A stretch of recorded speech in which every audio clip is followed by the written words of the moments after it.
नमस्कार, मी डॉक्टर मच्छिंद्र बांगर महाराष्ट्रातील आणि देशातील हवामान परिस्थिती संदर्भात ताजा अंदाज देणार आहे. कालपर्यंत बंगालच्या उपसागरात किंवा भारतामध्ये जे काही वेगवेगळ्या हवामान प्रणाल्या विकसित झालेल्या होत्या त्या संपुष्टात देखील आलेल्या होत्या. मात्र आज नव्याने पुन्हा एकदा बंगालच्या उपसागराच्या उत्तरेला नवीन हवामान प्रणाली विकसित झाली असून इथं डिप्रेशनमध्ये किंवा नवीन डिप्रेशनमध्ये रूपांतर होण्याची शक्यता आहे. सध्या भारतीय हवामान खात्याकडून या हवामान प्रणालीला केवळ कमी दाबाचं क्षेत्र एवढाच दर्जा देण्यात आलेला आहे. आपण सध्या 16 तारखेपर्यंत जे हवामानात घडलेलं आहे त्यामध्ये असं दिसते की कोकण गोवामध्ये 97% पावसाची नोंद झाली आहे, 3% घट आहे. 13% अधिक पाऊस पडला आहे मध्य महाराष्ट्रामध्ये, त्यामुळे 113%ची नोंद मध्य महाराष्ट्रामध्ये झालेली आहे. मराठवाड्यामध्ये 19%ची घट म्हणजे जवळपास 81% पाऊस या ठिकाणी पडलेला आहे. विदर्भामध्ये 17%ची घट म्हणजे या ठिकाणी 83% पाऊस पडलेला आहे. आणि एकूण महाराष्ट्राची टक्केवारी ही आता 96%वर म्हणजेच 4% घट या ठिकाणी स्पष्ट झाली आहे. त्यामुळे आता 96% पावसाच्या नोंदीवर आपण पोहोचलो. जिथे 109%वर आपण पोहोचलो होतो तिथून आपण सरकत आता 96%वर पोहोचलो आहोत. आणि प्रत्येक दिवशी एक नवीन जिल्हा यामध्ये दुष्काळी परिस्थितीमध्ये समाविष्ट होतोय. आता आपण जर बघितलं तर सिंधुदुर्ग, नंदुरबार, सोलापूर, बीड, जालना, परभणी, लातूर, हिंगोली, अकोला, अमरावती, नागपूर, चंद्रपूर आणि गडचिरोली असे जवळपास 13 जिल्हे दुष्काळी स्पष्ट झाले आहेत. तर अतिवृष्टीमध्ये नाशिक, पालघर, मुंबई, पुणे आणि छत्रपती संभाजीनगर या 5 जिल्ह्यांचा आत्तापर्यंत समावेश कायम आहे. मात्र छत्रपती संभाजीनगरमधील पाऊसमान हे 2 दिवसामध्ये सामान्य स्थितीला पोहोचण्याची शक्यता असल्यामुळे या जिल्ह्याची गणती आता पुढे भविष्यामध्ये अतिवृष्टीमध्ये होणार नाही. शिवाय 2 दिवसामध्ये नांदेड आणि वाशिम देखील दुष्काळी जिल्ह्यांमध्ये समाविष्ट होतील असा अंदाज आहे. त्याचबरोबर धाराशिव देखील समाविष्ट होईल. म्हणजे आपण विचार करू शकतो की जवळपास 21 जिल्हे दुष्काळीच्या टप्प्यात जात आहेत. डीप डिप्रेशन महाराष्ट्रात येण्यापूर्वी जी परिस्थिती निर्माण झालेली होती त्या परिस्थितीकडे पुन्हा आपण ढकलले जातो आहोत की काय, अशी भीती वाटू लागली आहे.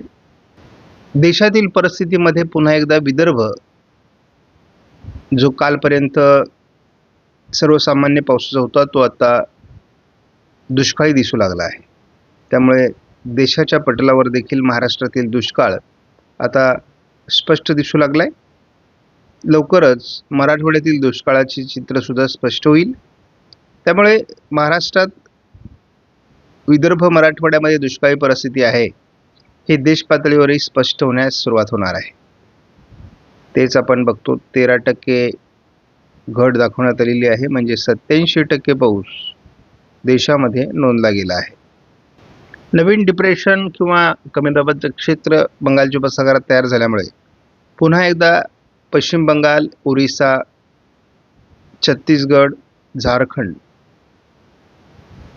आणि उत्तरेकडील काही राज्यांमध्ये ऑरेंज अलर्ट, काही ठिकाणी रेड अलर्ट देण्यात आला आहे. महाराष्ट्रात मात्र विदर्भ मराठवाड्यात कुठलाही अलर्ट नाही. घाट माथ्यावर आणि कोकणात हलक्या पावसाची किंवा येलो अलर्ट देण्यात आला आहे. 18 तारखेपासून महाराष्ट्रात कोणताही अलर्ट नाही. 19 तारखेला कोणताही अलर्ट नाही. 20 तारखेलाही महाराष्ट्रात कुठलाही अलर्ट नाही. 21 तारखेलाही महाराष्ट्रात कुठलाही अलर्ट नाही. 22 तारखेला देखील महाराष्ट्रात कुठलाही अलर्ट नाही. गेल्या 24 तासात आपण पावसाचा जर प्रभाव बघितला तर अजूनही केवळ केरळपासून तर सुरतपर्यंत पश्चिम किनारपट्टीला म्हणजे कोकण विभागात पाऊस झाल्याचं स्पष्ट होतं आहे. थोडं विदर्भामध्ये स्थानिक वातावरणाचा प्रभाव वाढलेला आहे. आणि एकूण भारताचा विचार करता या भागामध्ये तयार झालेल्या एका कमी दाबामुळे वातावरण निर्मिती झाली आणि पाऊस झालेला आहे. बाकी ठिकाणी तुरळक पावसाची आकडेवारी दिसते. मात्र उत्तर महाराष्ट्र, मध्य महाराष्ट्र, पश्चिम महाराष्ट्र आणि मराठवाडा या भागामध्ये पावसाची फारशी नोंद आपल्याला या ठिकाणी दिसत नाही. बंगालच्या उपसागरामध्ये नव्याने वादळी परिस्थिती निर्माण झाली असून ती ओरिसा, छत्तीसगड, पश्चिम बंगाल, झारखंड, पूर्व विदर्भ आणि मध्य प्रदेश, उत्तर प्रदेश या भागावर परिणाम करण्याची शक्यता आहे. कोकणात हलक्या ते मध्यम सरी होत राहणार आहेत. या वातावरणात विशेष बदल 18 तारखेला दाखवण्यात आलेला नाही. विदर्भ आणि कोकण असं पावसाळी वातावरण 19लाही राहणार आहे. 20लाही ढगाळ परिस्थिती महाराष्ट्रामध्ये राहील. कोकण, पूर्व विदर्भ हलक्या पावसाची शक्यता कायम आहे. तीच परिस्थिती पुढे सातत्याने आपल्याला जवळपास 21, 22, 23, 24 तारखेला दिसते. फार प्रभावी अशा प्रकारचं वातावरण या ठिकाणी दाखवण्यात आलेलं नाही. मात्र पूर्व विदर्भामध्ये पावसाचा अंदाज कायम दाखवण्यात आला आहे. त्यामुळे GFS मॉडेलनुसार साधारण 25 तारखेपर्यंत वातावरण विदर्भ कोकणात राहण्याची शक्यता आहे. ECMW मॉडेलनुसार आपण या ठिकाणी बघू शकतो की कोकण आणि पूर्व विदर्भ किंवा विदर्भातील काही भागात पावसाचा अंदाज आज कायम आहे. 18 तारखेलाही कोकण आणि पूर्व विदर्भातील अगदी टोकाला थोडं पावसाळी वातावरण आहे. किरकोळ पावसाळी वातावरण लातूरमध्ये असू शकतं. 19ला देखील लातूर, धाराशिवमध्ये थोडं पावसाळी स्थानिक वातावरण असण्याची शक्यता आहे. नागपूर, भंडारा, गोंदिया, चंद्रपूर, गडचिरोलीमध्ये आणि कोकणात हलके पावसाची शक्यता आहे. परंतु आपण एकूण जर बघितलं तर महाराष्ट्रातलं पाऊसमान हे फारसं समाधानकारक नाही. आपण सातत्याने बघतो की कमी दाबाचं क्षेत्र जरी तयार होत असलं तरी त्याचा महाराष्ट्रावर अजून अपेक्षित परिणाम झालेला नाही आहे. कोकणातील पाऊसही तसा दमदार नाही आहे. मात्र पूर्व विदर्भामध्ये हलक्या ते मध्यम पावसाची स्थानिक निर्मिती होण्याची शक्यता कायम आहे. 21 तारखेलाही कोकण, घाटमाथा आणि पूर्व विदर्भ असंच वातावरण राहणार आहे. या पॅटर्नमध्ये कोणताही बदल आपल्याला 22 तारखेला दिसत नाही. 23ला देखील विशेष वातावरण नाही. केवळ चंद्रपूर, गडचिरोली, भंडारा, गोंदिया आणि घाटमाथ्यावरील सर्व जिल्ह्यांमध्ये वातावरण आहे. बाकी महाराष्ट्रात विशेष वातावरण नाही. 24 तारखेलाही स्पष्ट तीच परिस्थिती आहे. विदर्भाच्या पूर्व जिल्ह्यांमध्ये म्हणजे गोंदिया आणि गडचिरोली याच जिल्ह्यांमध्ये आत्ता पाऊस दाखवला जातोय 24 तारखेला. घाटमाथ्यावर कोकणात हलक्या सरींची शक्यता कायम आहे. कोकणातील परिस्थिती देखील पावसाची कमी होते आहे. विदर्भातीलही केवळ एखाद दुसऱ्या जिल्ह्यामध्ये पावसाळी परिस्थिती आहे. या ठिकाणी 26 तारखेला पूर्व विदर्भाच्या अमरावती, वर्धा, नागपूर, भंडारा, गोंदिया या जिल्ह्यांमध्ये वादळी प्रणालीचा पहिला प्रभाव दाखवण्यात आलेला आहे आणि त्याच दरम्यान कोकणातील पावसात थोडी वाढ होताना दाखवण्यात आलेली आहे. घाटमाथ्यावर 27ला देखील मुसळधार पाऊस ते अतिमुसळधार पाऊस अकोला, अमरावती, नागपूर, भंडारा, गोंदिया, वर्धा, यवतमाळ, चंद्रपूर, गडचिरोलीमध्ये दाखवण्यात आला आहे. मात्र चंद्रपूर, गडचिरोलीमध्ये उत्तरेला केवळ पाऊस असणार आहे. दक्षिण कोकणात पाऊस वाढतोय. शेवटच्या आठवड्यामध्ये ही सिस्टम जळगाव, बुलढाणा, अकोला, अमरावतीच्या उत्तरेला, नागपूर, भंडारा, गोंदियाच्या उत्तरेला, गडचिरोलीमध्ये प्रभाव टाकण्याची शक्यता आहे आणि थोडा त्याचा प्रभाव छत्रपती संभाजीनगरच्या उत्तरेला देखील असण्याची शक्यता आहे. पहिल्यांदा कुठेतरी आपल्याला महाराष्ट्रामध्ये या सिस्टमचा परिणाम अधिक होण्याची शक्यता दिसू लागली आहे. म्हणजे नागपूर, भंडारा, गोंदियापासून तर जवळपास छत्रपती संभाजीनगरपर्यंत आणि इकडे जळगाव, धुळे, नंदुरबार या जिल्ह्यांमध्ये सुद्धा आणि नाशिकच्याही काही भागात याचा जोरदार प्रभाव दाखवण्यात आला आहे. मात्र 30 तारखेला महाराष्ट्रातील स्थानिक वातावरणाव्यतिरिक्त या सिस्टमचा प्रभाव नसणार आहे, कारण ही गुजरातवर सरकलेली असेल.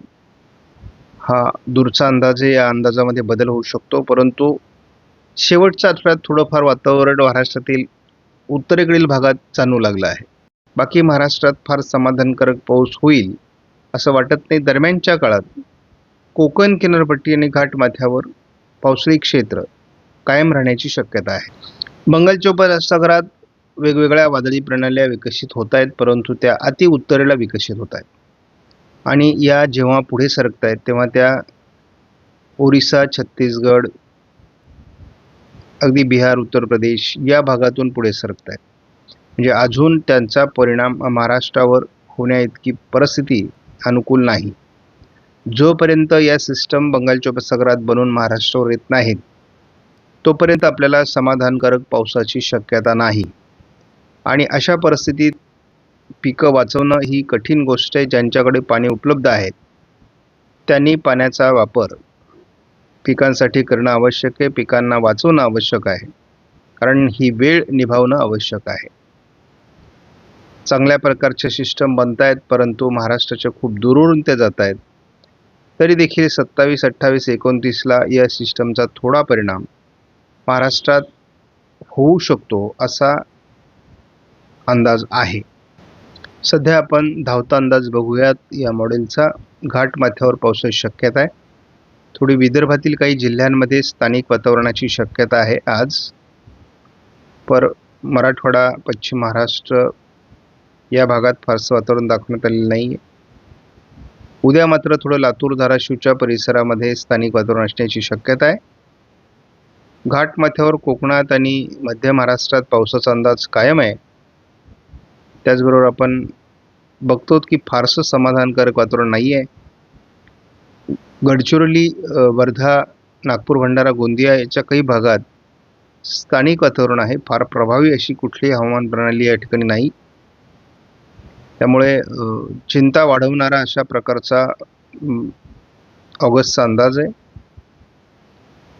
फार समाधानकारक वातावरण अजून दाखवलं जात नाही. केवळ पूर्व विदर्भ आणि घाटमाथा एवढंच वातावरण आहे. या पलीकडे कुठेही चांगल्या प्रकारचं वातावरण दाखवलं जात नाही. खंडात्मक परिस्थिती आहे आणि एका गंभीर परिस्थितीतून आपण जातो आहोत. वादळी प्रणाली आहे, परंतु ती मध्य प्रदेशवर आहे आणि त्याचा थोडा परिणाम 26 तारखेला विदर्भाच्या उत्तरेला नागपूर, भंडारा, गोंदिया, अमरावती, वर्धाच्या उत्तरेकडून होण्याची शक्यता आहे. ही सिस्टम थोडी महाराष्ट्राकडे येईल आणि मग विदर्भातील उत्तरेकडील जिल्हे या ठिकाणी पाऊस होईल असा एक कयास आहे. पण हा अंदाज दूरचा आहे, त्यामुळे हा अंदाज किती सक्सेस होतो हे बघावं लागेल. छत्रपती संभाजीनगर, जळगाव, बुलढाणा, अकोला, अमरावती, नागपूर, भंडारा, गोंदिया, गडचिरोली या जिल्ह्यात 28लाही पाऊस असण्याची शक्यता आहे. आणि ही सिस्टम 29ला बऱ्यापैकी उत्तर महाराष्ट्र, विदर्भ असं पावसाळी वातावरण देण्याची शक्यता आहे. मात्र 30 तारखेनंतर ही सिस्टम गुजरातवर सरकणार आहे आणि त्यामुळे मग महाराष्ट्रावरचा तिचा परिणाम कमी होईल. दरम्यान आपण अकोला, यवतमाळ, वाशिम, हिंगोली, परभणी, नांदेड या परिसरात स्थानिक वातावरण बघतो 30 तारखेला. मात्र फार समाधानकारक वातावरण महाराष्ट्रात नाही आहे. ही गंभीर बाब आहे. एल निनोचा मोठा प्रभाव आपल्याला महाराष्ट्रामध्ये आपण ऑगस्टमध्ये बघतो. ऑगस्ट तसा कमी पावसाचा महिना आपण मानतो, परंतु एवढा कमी पाऊस असणं धोकादायक आहे, कारण पिकं करपण्याची शक्यता आहे. शेतकऱ्यांकडे जर पाणी उपलब्ध असेल तर पाण्याचा नक्की वापर करा. महाराष्ट्रासाठी पाऊस आपल्याला जोपर्यंत भुवनेश्वर ते विशाखापट्टणमच्या दरम्यान सिस्टम बनून महाराष्ट्राकडे सरकत नाहीत तोपर्यंत महाराष्ट्रात पावसाचं समाधानकारक वातावरण तयार होणार नाही. या सिस्टम बनणार, महाराष्ट्रावर येणार, महाराष्ट्रात समाधानकारक पाऊस होणार, परंतु त्यासाठी आपल्याला धीर धरावा लागेल. आपण बघतो गुजरात आणि राजस्थान सारख्या राज्यांमध्ये पाऊस पडतोय, परंतु महाराष्ट्र, संपूर्ण दक्षिण राज्यांमध्ये पाऊस कमी होतो हे लक्षात घ्या. पॅटर्न आता सध्या किंवा हवामान प्रणाली म्हणा किंवा मान्सूनचा आस हा अति उत्तरेला असल्यामुळे महाराष्ट्रात सध्या पावसाचं वातावरण नाही. जसंही मान्सून आज खाली उतरू लागेल मध्य भारताकडे, तसा महाराष्ट्रातील पाऊस वाढेल, परंतु अद्याप पुढील 15 दिवसात अशी कुठलीही सिच्युएशन नाही. आपणास व्हिडिओमधील माहिती महत्त्वपूर्ण वाटल्यास लाईक करा, शेअर करा, चॅनलला सबस्क्राईब करा. धन्यवाद. जय हिंद, जय महाराष्ट्र, जय बळीराजा.